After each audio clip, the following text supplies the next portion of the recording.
Exaon a décidé de venir au CES cette année parce qu'il était important pour nous de commencer à toucher une clientèle au-delà du territoire français où on travaille déjà beaucoup avec des grandes sociétés du CAC 40.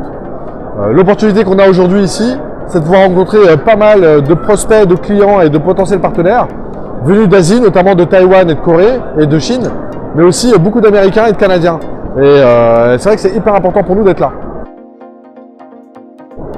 Chez Exaon, nous avons 3 offres principalement. Une offre de cloud computing de calcul de performance, une offre de blockchain et une offre d'hébergement de puissance de calcul en conteneur. Alors sur l'offre de cloud computing, on a ExaStudio où on va proposer une solution clé en main de virtualisation de studio 3D avec 2 partenaires à nous qui s'appellent Remo et Progis. Sur la blockchain, on a notre plateforme Exanode et c'est une plateforme qui va permettre à des développeurs blockchain d'avoir accès à des nœuds sur une quinzaine de protocoles pour faire du test ou de l'industrialisation ou de la production ou du staking pour des investisseurs. Et sur l'hébergement de puissance de calcul, on a une offre qui va s'appeler ExaDC qui sortira en fin d'année et qui va nous permettre de containeriser de la puissance de calcul pour nos clients. Alors, ce qui est important de noter, c'est que chez Exaon, l'année 2020, c'était l'année où on a testé le marché. 2021, c'est l'année où on a créé les premières briques technologiques. Et l'année 2022, c'est l'année de l'industrialisation de nos solutions. Donc comme je vous l'ai dit, on a la solution ExaStudio et on a Exanode. Donc l'année 2022, c'est l'année de l'industrialisation des solutions technologiques d'Exaon.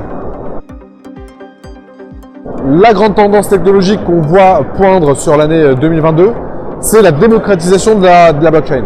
C'était encore un secteur d'initié jusque récemment, mais là, c'est l'année 2022, c'est l'année du début de la démocratisation. Après, il y a la façon de faire du business.